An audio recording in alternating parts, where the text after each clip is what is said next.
আসসালামু আলাইকুম। আমার চ্যানেলে আপনাদের আসসালামু সবাইকে আলাইকুম। শুভেচ্ছা। সবাইকে আমার চ্যানেলে আমি এখন শুভেচ্ছা। আপনাদেরকে দেখাবো আমার এই চ্যানেলে মাংসের আপনারা কিমা, সব সহজ রেসিপি মাংসের দেখতে পাবেন। মাংস ভাজা সহ আর আজকের আমার এই রেসিপিটা চটপট হচ্ছে কীভাবে মাংস ভাজা। বাড়িতে খুব থাকা কিছু সহজে উপকরণ দিয়ে বাড়িতে কিছু থাকা মাংস উপকরণ দিয়ে ভেজে কীভাবে নিতে পারেন। মাংসটা ভেজে নেওয়া যায় সেটাই আমি আজকে আপনাদেরকে দেখাবো। আদা প্রথমে কিছু রসুন মাংস নিয়ে নিব, কিছুটা পাতলা করে কেটে নিব। আদা রসুন পাউডার, পরে আদা রসুন গুঁড়া আধা আদা চা চামচ, চামচ, যেটা আমি বাড়িতেই করেছি, সেটা আমি কোনো একদিন আপনাদেরকে রেসিপি শেয়ার করব। জিরা পরে জিরা গুঁড়া আধা চা চামচ দিয়ে আধা দিব।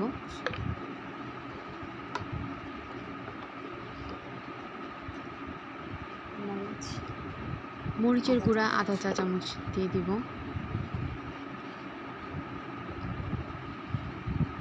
হলুদের গুঁড়া হলুদের গুঁড়া সামান্য সামান্য, সামান্য পরিমাণ হলুদের গুঁড়া দিব।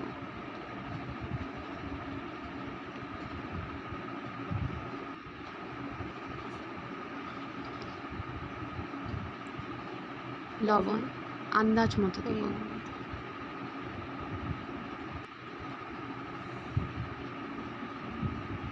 সয়া সস কিছুটা সয়া সস, 1 বাড়িতে যদি চামচের থাকে মতো, তাহলে সামান্য সয়া সস দিয়ে দিব।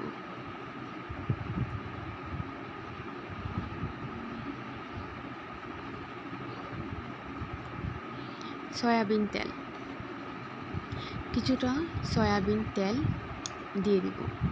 তারপরে একটু নাড়াচাড়া করে নিব মশলাগুলো যাতে করে মিশে মাংসের সাথে, সেভাবে একটু নেড়ে চেড়ে নিব। ভালো মতো মিশিয়ে রেখে দিতে হবে 10 মিনিট। গরম মশলার গুঁড়া গরম মশলার গুঁড়া দিব সব কিছু সামান্য। মিশিয়ে 10 মিনিট রেস্টে রাখবো, তারপর ভেজে নেব। ভালোভাবে মিশিয়ে নিব।